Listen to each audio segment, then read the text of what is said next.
Good evening, everyone. Good evening. Good evening. How is everyone this evening? Good. Welcome to the Enoch Pratt Free Library. My name is Vivian Fisher, and I am Deputy Chief of the Pratt Library State Library Resource Center here at the central location. And this evening, we are joined by our guest author, poet, Alora Young. Alora became the youngest person ever to sign a book deal with Hogarth Books, a division of Random House, when she agreed to give them the rights to publish her forthcoming book, Walking Gentry Home, the day after she turned 18. Walking Gentry Home is an American epic in verse, informed by archival research, the will and testament of a slaver, former interviews, family lore, and even a DNA test.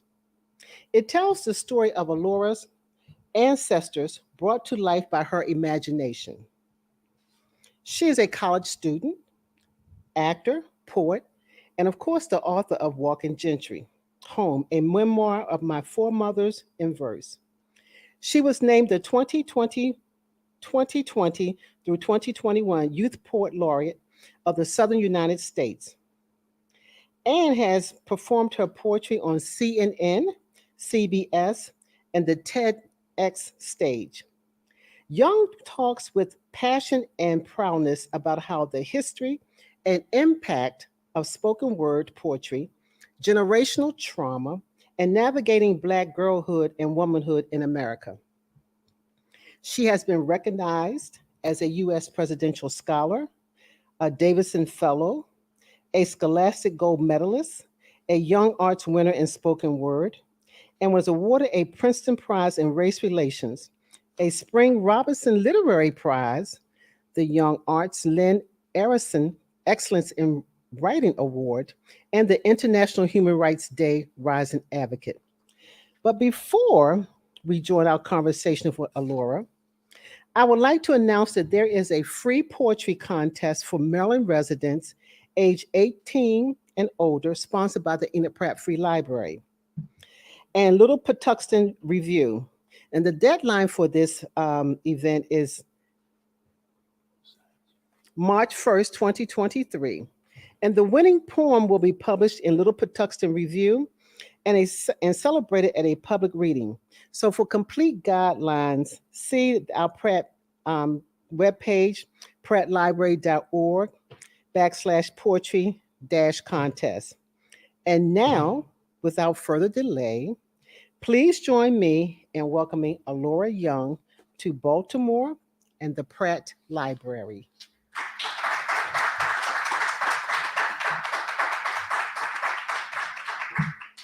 Hi, everybody. Once upon a 7 o'clock dreary, as I pondered weak and weary, I will rouse this audience with a reading so deep and cheery. Had to do it. It's Baltimore. Okay, so this is my book, Walking Gentry Home, and thank you so much for that incredible introduction.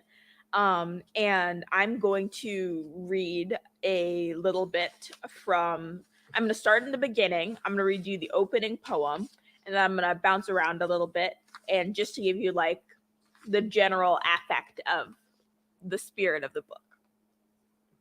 This is walking forward. So this is the foreword of the book. This home of mine lies in the steam that rolls off the hot water cornbread. It is singed fingertips from tinfoil wrapped fried bologna sandwiches. It is tiptoeing barefoot to the ice cream truck over old Sienna pavement. It is the best Dollar General on either side of the Mississippi. My home is the 1-to-1 pickup truck to people ratio. Everyone in this town has their all-wheel drive alter ego. My home is in the honey mustard that sticks to the lid of the to-go packets that come with Exxon fried chicken. In my home, even the gnats move slow, just taking their time.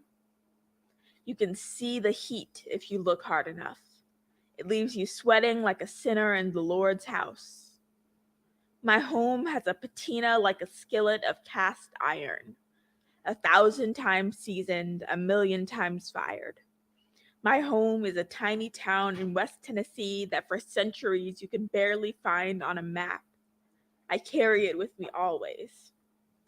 Halls is the town where my mothers have lived since their beginning in this country. The kind of place where everyone is family. It's where I found God the second time. It's the place that taught me love is unconditional and unrelenting. The people I love that thrived there die with the changing seasons. I watched the thrift shops and candy stores get boarded up and fade into phantoms of their former selves. I have been shaped by the way towns die because it taught me legacies can be forever. I wonder if it's healthy to love a thing that's as good as dead. In halls, I am the bearer of a prophecy. From the moment Mama's body opened, they said I was the one they waited for. They say I'm the culmination of 1,000 generations of brilliant women, prayers, internal warfare, deferred dreams. They have told me I am every voice and poem that never graced a page or another's ears and eyes. And because I bear this prophecy, I think it's my fault every time one of their dreams dies. This multi-generational memoir in verse chronicles the lineage of a group of Black women and girls in West Tennessee from unrecorded history to the 1700s up to my life in the present day. These are not just any girls, however. They are my foremothers.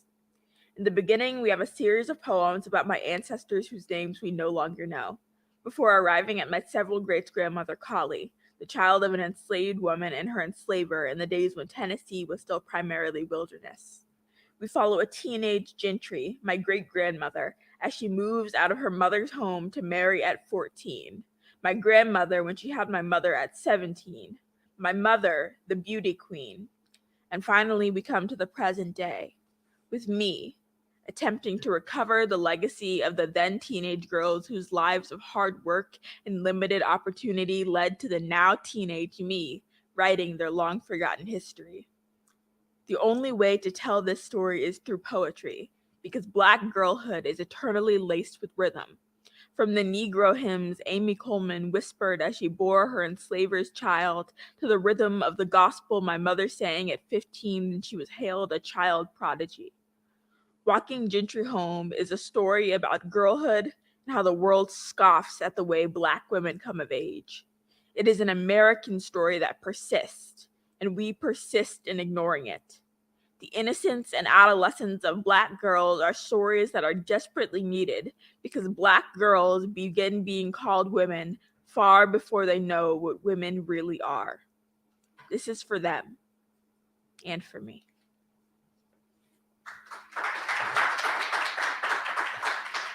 And then the next poem I'm going to read is Show Me the Company You Keep, I'll Tell You Who You Are, Part 1. That's on page 4. My favorite company has always been that of ghost. Hear me out. I mean that I find the most comfort surrounded by stories from the past, people from the past, worlds that have faded into hills or cityscapes. This is a story about girlhood and artists in a town in West Tennessee that keeps on dying. I suppose I tell it because when you find so much comfort in dead things, you know that the worst part is that they are only alive in your head. My family story is possibly yours too, because even when eras change, girls will inevitably grow up and fall in love and bleed and fall out of love and fight over blood, and my God, will they fight over it. Adolescence, more specifically girlhood, is a bloodbath. My mom has a habit of telling me things I'm not yet sure I'm ready to believe. Recently, she has been telling me the world is ready for me to be a woman. Giving up being a girl is more terrifying than Hall's dying, so I'm trying to save this aging place because my favorite girls/ghosts all lurk there. Perhaps this is just me running away from one more dying thing. And then we're just going to go to the next page. A lot see, but a few know. Halls, Tennessee, always. It's a funny thing being born. Someone carried us for about 9 months, and that one person will always know where we came from. Them. That's where things start to get complicated. It gets blurry as we get less concentrated. We zoom out on the camera of history, and like the smallest parts of cells, the microscopic organelles, once you zoom far enough, they just disappear. But they're still here. We're still here.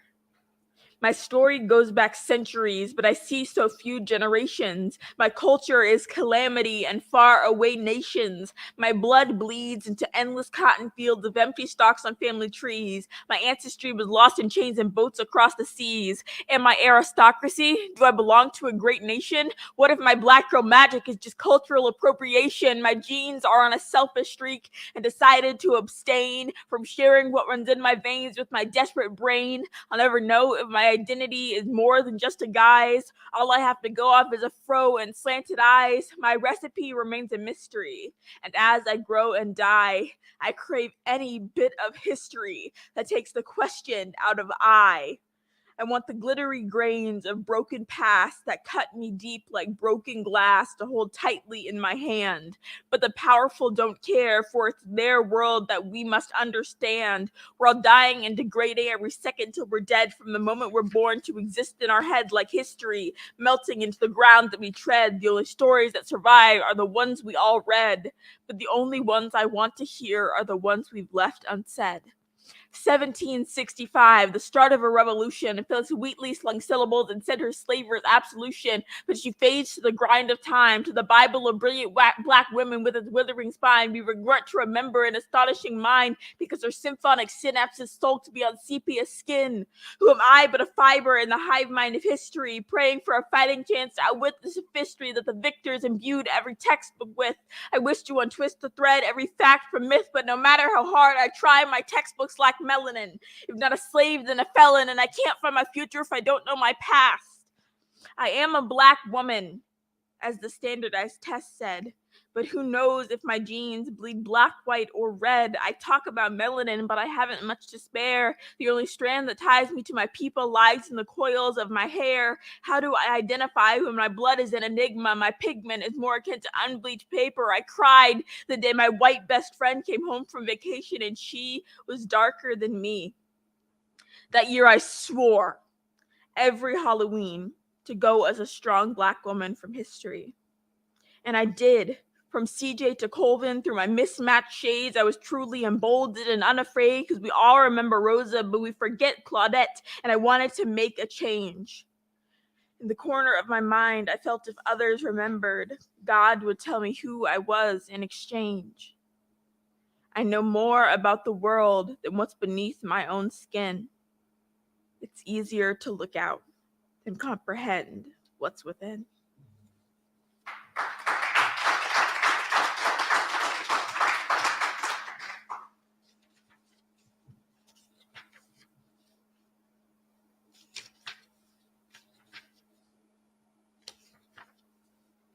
We're going to go to part 2 now. This one is titled Wash Day and No Soap. I don't know if any of y'all have ever heard that saying. It's a Southernism. Is Maryland in the South? It's kind of like, yeah, it's the beginning of the South. Yeah. So if you've ever been to the country, you might have heard the saying, wash day and no soap. And it basically means that you got where you were going, but you ain't got what you need no more.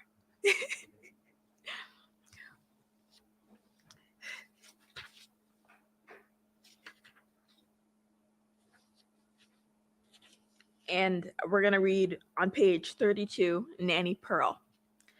Nanny Pearl, she was my great-great-grandmother. And the stories I hear about her are the most interesting things, because they say she was a fighter. They say she was tough, and she was a great baker, and she was a great mom, and she was just a truly like passionate, powerful person. She commanded a room. She commanded attention. And so when I think about her, I try to think, whenever I go into a room, how can I command this room like I'm Nanny Pearl? Because she was a powerhouse. She never let nobody take her light away. And so I try to command that energy whenever I stand in front of a crowd like this. And it inspires me to keep getting up in front of crowds like this and giving it my everything. Because that's what I know she would do. Nanny Pearl came into the world at the same time as a brand new century. She learned to read and write and tend house, and for the first time in our family's history, she attended school. She lived amidst a flurry of siblings, and they lived on their own land. Children had the fretful souls of the grown long before their bodies caught up to the darkness in their eyes. She attended school every so often at the one-room schoolhouse in St. Luke's Church. The classes were full of kids of every age who walked miles from around the district for even the dregs of knowledge that the rural South had to give. Nanny Pearl woke up in the morning in a one-room house flocked on all sides by siblings. She snuck to the wood-fired stove beside her mother to concoct meals from whatever the earth sent their way. biscuits slathered in gravy and maybe fat back, enough to feed the dozens of mouths around the house. And she tended to 10 rows of cotton before setting off to before setting off. In the schoolhouse, she found arithmetic, writing, and history if she was lucky. And in the end, she went home. The hot air whipped as she was walking, never stopping. There were no roses, only cotton, which she needed to get to chopping. And the night looked much the same as the morning, warming homegrown food over the wood fire. The only photo I have ever seen of her, she holds a baby high, and she has a gentle smile. Her collar is tall and still, and her cuffs are linked, and she is the portrait of an era, a chef from a farmer, a woman unrelenting in her pursuit of tomorrow. She was taken as a second wife at just 22 years old. Unsurprisingly, her eldest son, Ortha B, was born just 5 months later. With all these babies made out of wedlock, I'm shocked there were any shotguns left in the entirety of Haywood County.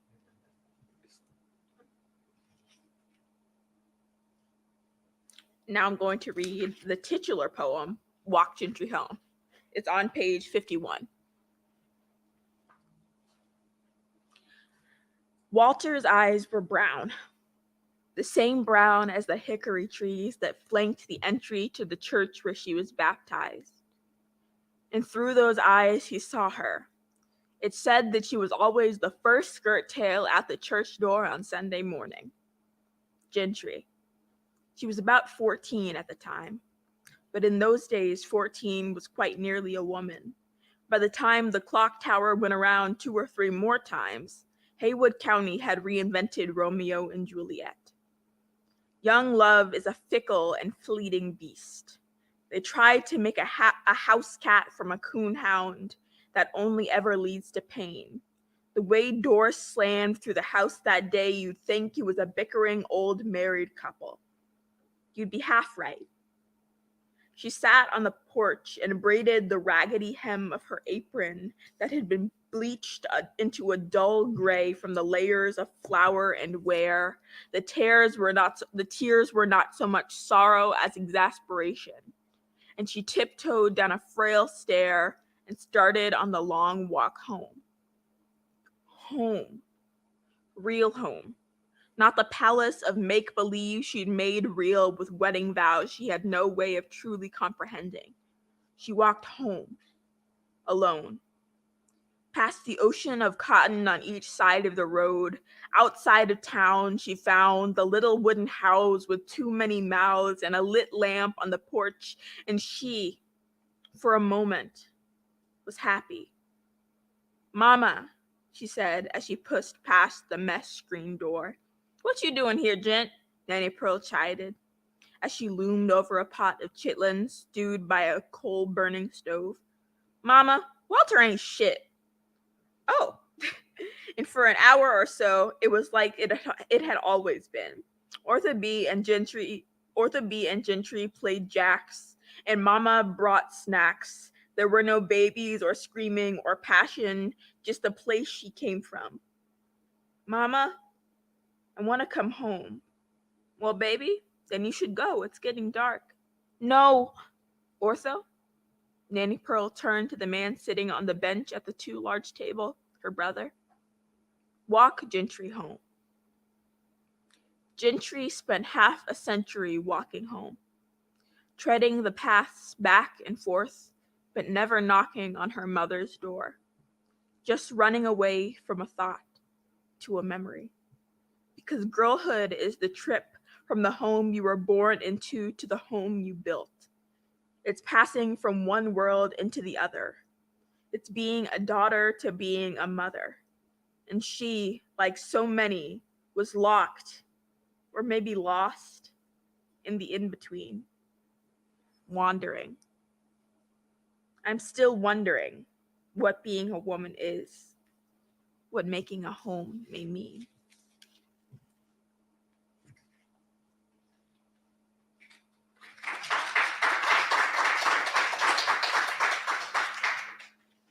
Next, I'm going to read the advice poem because it's just really good advice. I asked every living woman on my mother's side of my family what advice they would give me in regard to this whole growing up thing. This is what they said. To every body in America that is young and melanated, I lay before you some advice. 1. Don't let anyone tell you what you can and can't be. More often than not, foundations set you free. Love yourself. Love recklessly. Fuck the naysayers. Do what makes you happy. Don't be afraid to use your voice. When God hands you a gift, take it. Do not be conquered by self-doubt. Too many people don't want you to make it. Find confidence inside yourself. Don't you dare let fear shake it. Stay true to who you are. Get yourself an education. Don't depend on anybody else to lift you above your station. In this world, you must observe, because some set out to harm you. Be safe and be a child. Change comes so fast it will alarm you. You have all you need to make it. God has given you your tools. Don't change to be like the crowd. Don't ever become cruel. You are everything you're meant to be. I promise you are enough. Don't let creepy old men steal your joy. Being a young Black girl is tough, but through all the trials that you find, all the aching and the sorrow, know that just because you're down today doesn't mean you'll be down tomorrow.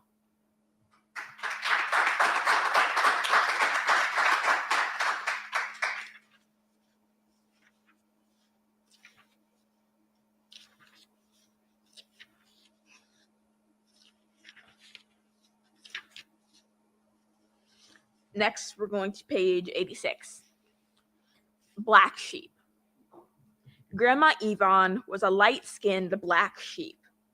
She never quite fit in with the rest. They would taunt and tease. There's no way your daddy could really be Walter D. There's no way these could be your sisters and brothers. You're high yeller. You're. And when she fell heavy with child, the only taunt was whore. McCord wouldn't marry her. He would not propose. He left her to hear the taunts and jeers that recklessly arose. He was just 16, a boy, in a moment that slams doors closed. He was college-bound, a full ride to play ball, but a baby in the making makes sky-high dreams fall. A moment's notice to become a husband doesn't turn a boy into a man. But a ring on a teenage finger could have gotten a shunned girl an open hand. Yvonne wasn't very good at staying with hobbies. She joined the cheer squad, but never learned a single dance. She joined the marching band and lip-synced on the clarinet like she was playing concertos, yet never blew a single breath through the reed. She lived in a world inside her head, away from all the chaos at the campus and the perfectly in line life she didn't fit into at home. She was never good at running, anywhere but in her own mind. Sometimes it's easier to escape into brains than cityscapes. More often than not, no place can free you from the cages you're placed in. Because the world is the world is the world. And if you have enough color, just living shatters fantasies.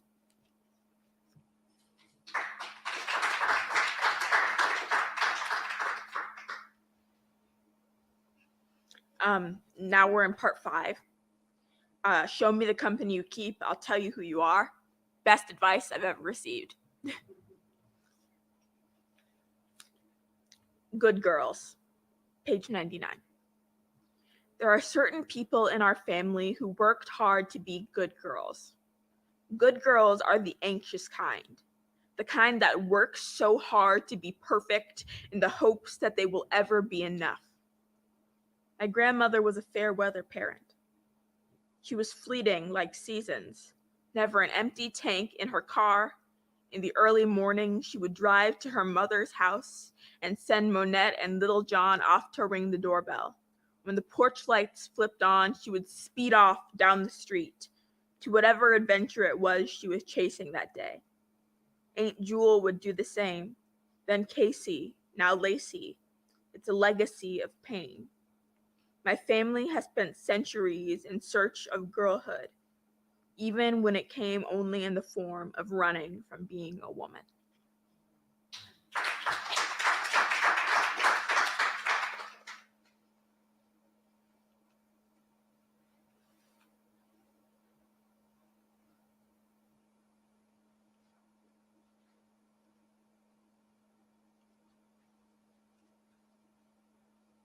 I'm looking for a specific poem. Sorry. Here it is. District 10, Haywood County. Always. Page 117. We grew up alongside the weeds in District 10, Haywood County. In the summers, the truck would pick us up and we'd pick cotton for pocket money. Aunt Mabel lives on a farm in Haywood County. Our family owns that land and we're afraid to say why. Afraid of the people out beneath the cotton fields who had to die for us. For her to build a marble house in District 10, Haywood County. Mama was supposed to be a child bride in District 10, Haywood County. Our legacy is crusted blood atop ancient thighs in District 10, Haywood County. My mama says that when she dies,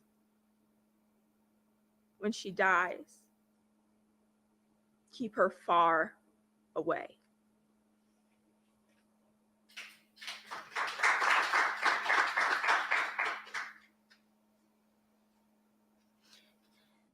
Page 120.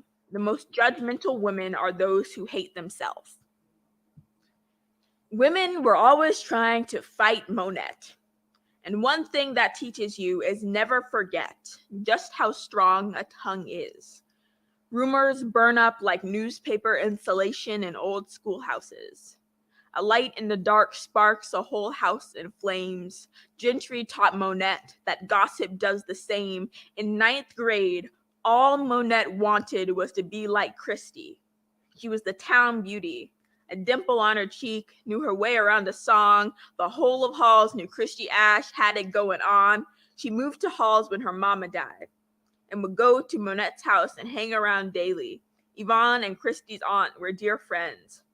They would sit around in the room and Christy talked about boys with Cyndi Lauper playing softly from the boombox background noise. It was a simple moment. But one day in the hall, a girl named Piper approached with a dire fire in her eyes. I heard you were talking about my boyfriend. What? No, I wasn't. Christy was there. Ask her. Monette put her hands up and tried to slip away. She was telling the truth. But that never once stopped the mobs of thought that crowd high school halls. You could hear Piper's feet fall as she crossed the hall to meet Christy. Monette froze, hoping for the crisis to be averted. I have no clue what she's talking about. She's lying, Christy blurted. And in that moment, something inside Monette shattered. She learned a bitter lesson that day. Everyone remembers the first time someone looked them in the eyes and lied on them, betrayed them. It was hard to comprehend just why an older girl, her idol, would decide to dislike her, would lie to spite her, when all Monette ever wanted was to be just like her.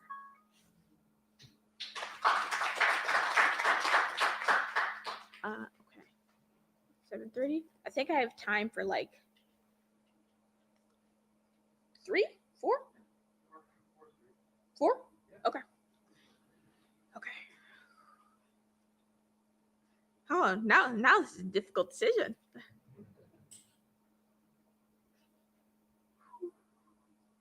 Nope. Okay, we're in part 6 now. That's me. I'm part 6.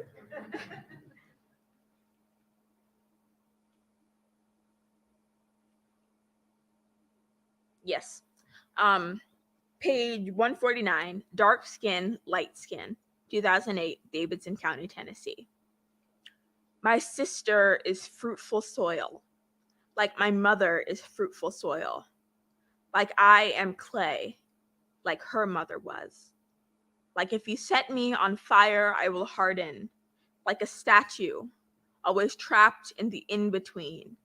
If you burn her, rich, dark earth, the mother of all life, all beauty, she simply bears better fruit.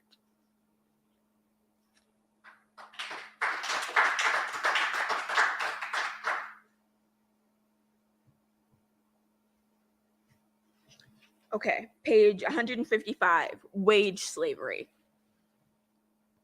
Will this body that was just graced with the acrid taste of freedom be returned to the slow burn of subservience? Will my mother's legacies be finger paintings and cave damned to never again see daylight? Might I just become the flesh torn by a white man's teeth, more so than charcoal grilled ribeye, grinding on gold molars, smolder over high heat, melting my fat for flavor like it wasn't woven to warm me? Will strangers take the milk from my breast and leave my children to go hungry? Will this future turn on roasting spits like time often does and take me back, back, back to the fields?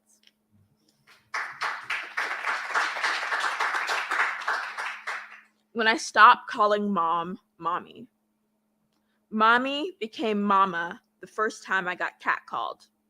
Became mom the first time my friend's father leered at me and jeered, "Are you sure you want to wear a dress like that around all these boys?" I swear, her nickname lost a letter every time the eyes that sliced across my body were more hungry than adoring. Mom became Ma when a cop stopped me from being tricked into sleeping with a senior in the back seat of his car. Became Monette, just her name, when the same cop stopped to stare at my bare chest. Mommy became "Why didn't you save me?" when the days became a game of patiently waiting for my body to be taken like hers was.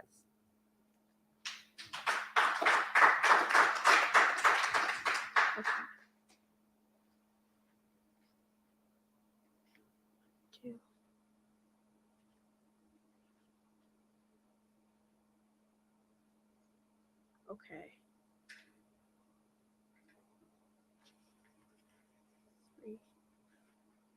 Okay. I know what the next three are going to be. Okay. Page 159, when you are old enough to make gumbo. 1. The roux. You learn that if you leave the things you love to mull on their own over the fire, they will burn. You take the flour and the butter and your grandmother's cast iron, and you whisk the paste every waking moment until it's brown like your skin. If you mess it up, wait 2 years, then try again. 2. Shrimp stock. Know that you can take the scraps of life and make masterpieces. If you have thrown away the shells, hope you haven't tossed away more important things, child. Come back when you know the value of what you have. 3. Add the stock and shred the chicken, sausage, crab, let it simmer, cook down, give it time and it makes artwork. These are memories. These are your body. 4. When all is done, add the shrimp. At the very last moment, heated by the aftermath of the stew. After Tony's and 3-color peppers, chopped celery, heartbreak. Know that if the shrimp goes in too soon, it's gonna become rubber. Know that you can't make gumbo before you're ready. 5. Know that rich flavor takes time.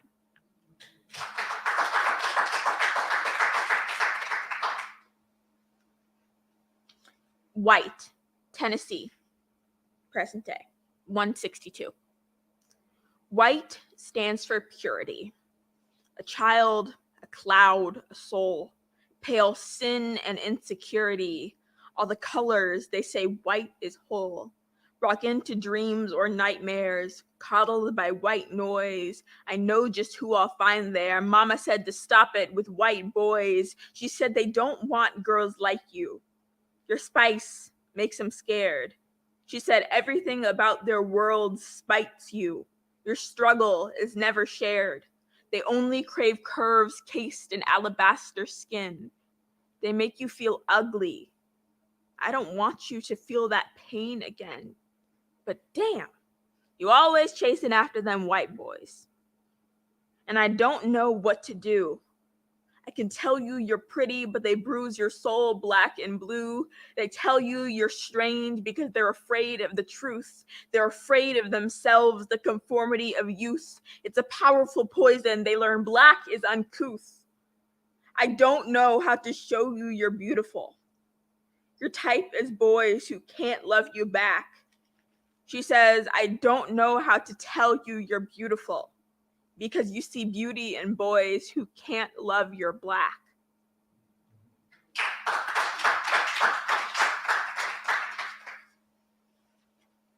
Okay. How much time do I have? 5 more minutes. Then about 20 minutes. Okay.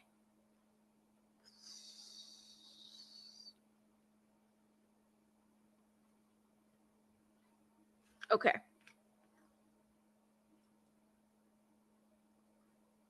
Ooh, that's a very difficult decision. Oh no. I don't have time to read that one. Ah. Okay. Black mothers. This is page 204.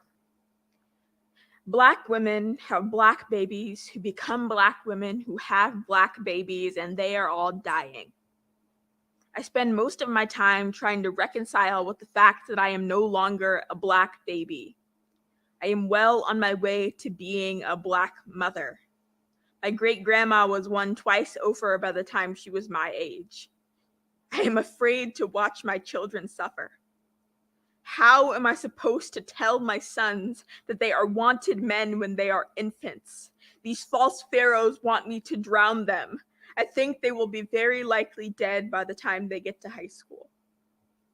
Black women have black babies who become black boys who become corpses before they are men or fathers. My black daughters will be women far too soon. When they are still gentle, men will say to them that they are unyielding. I pray they don't understand the words, that they never know the feeling, that they are invisible to leather hands like they are to the rest of the world. White men have black children, and those children only know they are bastards. I won't say it out loud, but I hope that if I bear a white man's child, they will have their father's eyes and privileges. I wonder what it means to gentrify my own womb. People tell me I am already gentrified. Black fathers have black sons and go to prison. When fathers stay, we wonder if they are broken. We are all broken. On my family tree, I found 2 slaves. One could be seen because she was freed early. One was left by name in a will. Both of these women had daughters marked in the census as mulattoes. Both of these women were labeled as widows. When black mothers are raped by slave owners, they have children who could expose secrets big enough that they are gifted freedom. Black women have black babies who become black women and black men, and it does not take much black to be in danger.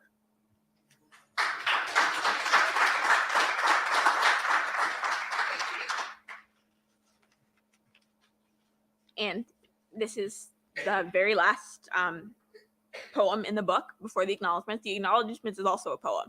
I just felt like making it a poem, so I did. You can read that independently, but this is the last actual poem in the book. I'm still walking. I miss the days before the world started dying. I miss when we were all young enough that we could all get together in the summers. Times where all of us were actually together, passing stories around like the box of pizza from Exxon. Because after all, a story is only as much as the last person who loves it. My mother tells me that remembering lineage and breaking generational curses is the most important thing you can do in your lifetime. She tells me generational curses are American curses. I'm hoping that by owning up to their mistakes, I may be spared from them. But in the words of Yvonne, keep living. Don't ever say what you're never gonna do. So I'll live some more and make some bad choices, and I'll suck the marrow from chicken bones. And everywhere in this world I'll walk with Gentry. Because this is my legacy. These are the wars we have always been crafted in the fire of. This battle between the world and girlhood may never end, but I hope I have given you some weapons to keep fighting. Because no matter how often girlhood dies, no matter how often the world tries to kill it, on the blacktop in the little town of Halls, there will always be girls finding their way home, even if Gentry won't be there beside them.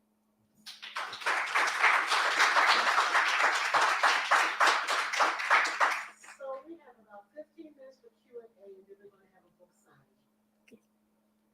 First of all, I want to congratulate you and say that you truly are young and black. Your art is very poignant, very, very poignant. I may have missed in the introduction, though. What college are you in? Swarthmore College in Philadelphia. Oh, okay. Thank you.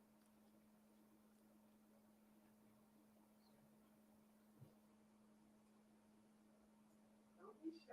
Other questions? This was very good, especially from such a young person.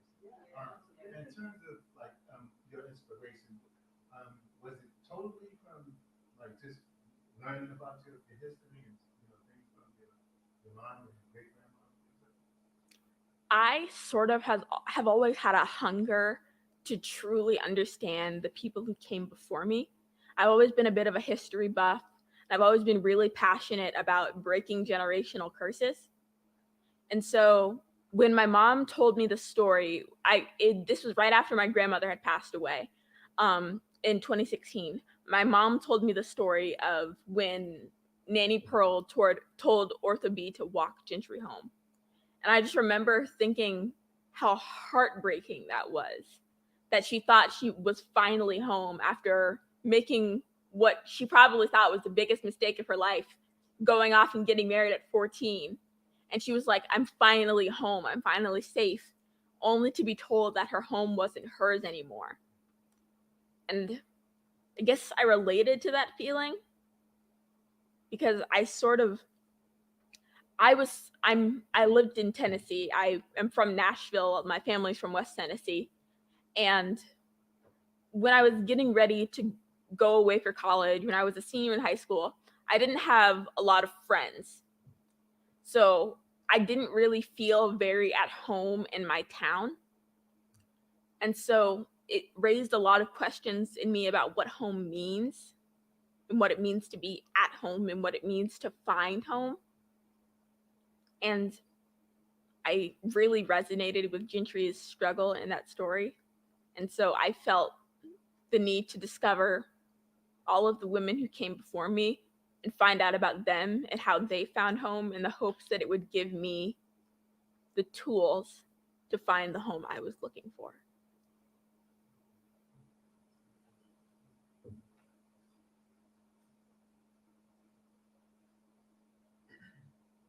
So what's it like being in Philadelphia as opposed to Tennessee? I think Swarthmore is the first place I've had friends. I was not very popular in high school. I have ADHD and autism, and I just was very socially inept. So I didn't have a lot of friends. But when I got to Swarthmore, I realized I wasn't the problem. There was a lot of racism at my high school because I was in the honors program and I was the only Black student in the honors program, despite 50% of my school being Black. And so I was so alone, and I was constantly surrounded by whiteness and constantly being made to feel like I was less than and being belittled. And so when I got to Swarthmore, not only did I experience diversity in higher education and like people of all different backgrounds who were like, yes, I want to learn, I want to experience this, I love education, I want to improve the world. And I saw people from all backgrounds who wanted to do that at Swarthmore. And all the kids were just as weird as I was. And I didn't feel like, oh, I'm the only person here who's not normal. And I was just like so shocked. And I was like, this is incredible. And honestly, the last 2 years have been magical. And I do feel like I've found a home in Swarthmore.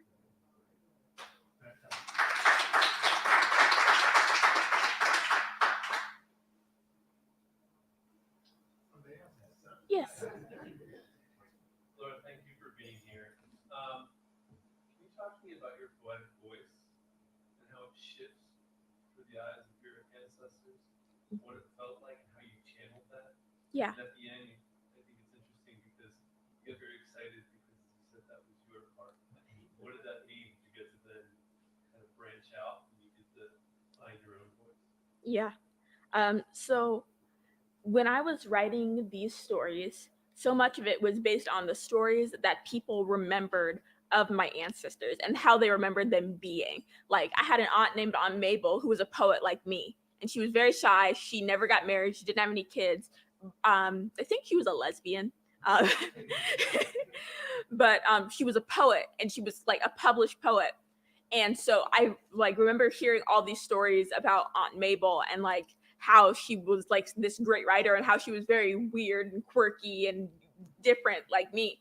And so that sort of like her voice, it was incorporated into Mama Gent, my great grandma's section. And I had stories that I had heard about Mama Gent and how she was tough as nails. She was like she was really cool. She was like, my mom always said that even though she didn't have a dad growing up because her dad passed away when she was 7 years old, it's in the book, you can read about it. Mama Gent was as close to a dad as she ever needed. She said she was tough like a man, and she wasn't very gentle, but she was always there for you, and she was strong, and she was a rock when you needed one. And so I really tried to channel that voice into Mama Gent's section. And I also tried to envision what makes somebody like that. Because knowing her life story, knowing what she went through, it was very fascinating for me to chronicle her life and figure out, where did she become this hard woman? What changed? And I think I found the answer in that story. Yeah. Despite this movie, your story, the story about your family, was the thought of, this, impacting other Black girls and other just Black people in general, was that like something that you constantly thought about writing? Absolutely. Because I don't think my family story is particularly my family story. Like, these are my stories and this is my family, but I think this is Black history. Like, you can go into every Black family and find somebody who has a very similar experience to somebody in this book. And I think that this book helped me find my path. And I think that it can help other Black people find their paths, because these stories are the thing that Black people are constantly deprived of, the wisdom of their ancestors. And I think that I have, even if it's just a microscopic little piece of it, I have collected the wisdom of my ancestors into this book. And I hope that that can give some Black person the tools to make it to where they're trying to get in life, even if that place is just happy. There's a strong female influence from your writing. I'd like you to speak to Black male influence. Oh, yeah. So a lot of the stories in my grandma Yvonne section of this book actually came from my grandpa. He's my step grandpa because my biological grandmother passed away. But my step grandpa, who's the only grandpa I've ever known, has been a part of my grandma's life since she was in high school. They went to high school together. And so he knows all of her stories. He saw the whole thing unfold. And so he was a very incredibly valuable resource in writing this book. And I think I've always been very, very close with my dad. And he has been the primary driving force in me pursuing the arts. Because for the longest time, I said I wanted to be a lawyer because I didn't think that being an author was a career that I could make money doing. And I didn't want to be poor. And my dad was like, no, you have a gift and you need to use it and you need to share it with the world. And you are going to be able to make money doing this because you are truly gifted and you can share it and you can use it and you can do good with it. And if it wasn't for my dad always telling me that I needed to get my butt into motion and to make use of the gift I had been given, this book would not exist. And I think my mom wouldn't even read the book because it's her story. And she was like, no, I'm not reading that. I don't want to hear about it. I lived it. I don't need to see it. So whenever I needed feedback, I talked to my dad, and all the stories that there was a lot of, I interviewed my grandpa. I interviewed both my grandpas to see what the difference was living in the North during this time period and living in the South. And I thought that was really fascinating because I was just like curious as to what was going on. My other grandpa's from Philadelphia, and it was like a completely different world. And I thought that was very fascinating. And so I think there was a lot of male influence in this book as well. And I think you can see it a bit more in the poems that I didn't get around to reading, like the hole that my biological grandfather left in this story when he died. I think it's an absolutely vital part of this story. And I have poems in here about my grandpa. And I just think, even though this is a story about womanhood, it's about the Black experience. And I feel youth in general. And I think that it can be just as helpful to Black men as it is to Black women, as it is to everyone, really. Because it's a book about youth. It's a book about finding yourself and becoming who you're supposed to be.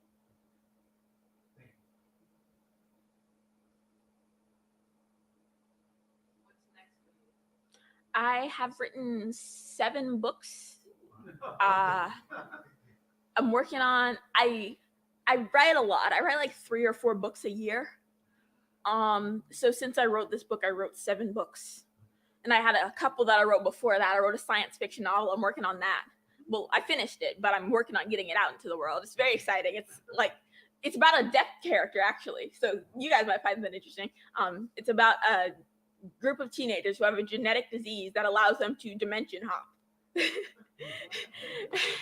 And it's very exciting. It's my favorite little world because I got to create a periodic table and everything. Like, I made up a fake periodic table of elements. So, like, I did the math and everything. It's crazy. And so I have all of those coming down the line. My next book that we're publishing is a children's book called The Aunties. And it's about all my aunties. My mom's a Delta. So we got a lot of Delta aunties, all of her line sisters. Then I have a lot of aunties from like when she was at college. I just got a lot of aunties. And I feel like most Black children have a lot of aunties. And I feel like it's going to be a very relatable story for people with a lot of aunties. I feel like most cultures have a lot of aunties. Like in India, you call everyone auntie and uncle like as a sign of respect. So I think it's going to be a pretty popular little children's story. And I'm working on a spoken word poetry album. So it's going to be like an actual. Have you heard of Jay Ivy? Anybody? He just won the first ever spoken word poem, the spoken word poetry Grammy. So now it's like a Grammy, and I'm shooting for that. There's a whole Grammy for spoken word albums, and I'm after it. And then I am hoping to get my college degree in spoken word pedagogy.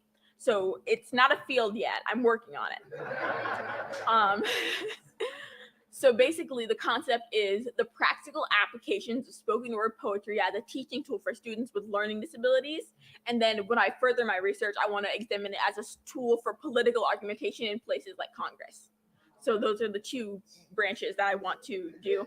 And I'm actually working on my thesis already. I started writing teaching poems, and I'm basically examining a 4th grade curriculum and writing poetry about the different factors they will learn in social sciences and science, and writing poems about them in order to teach them to students with learning difficulties. And I'm working on that right now, and I'm very excited about it.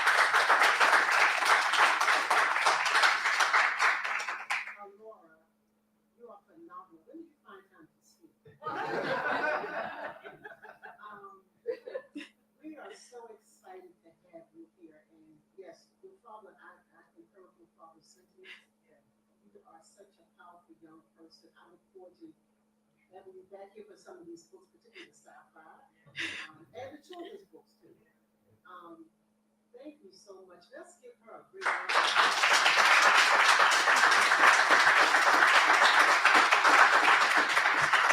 So if you haven't purchased your book, there may be a few outside left because you want to get this.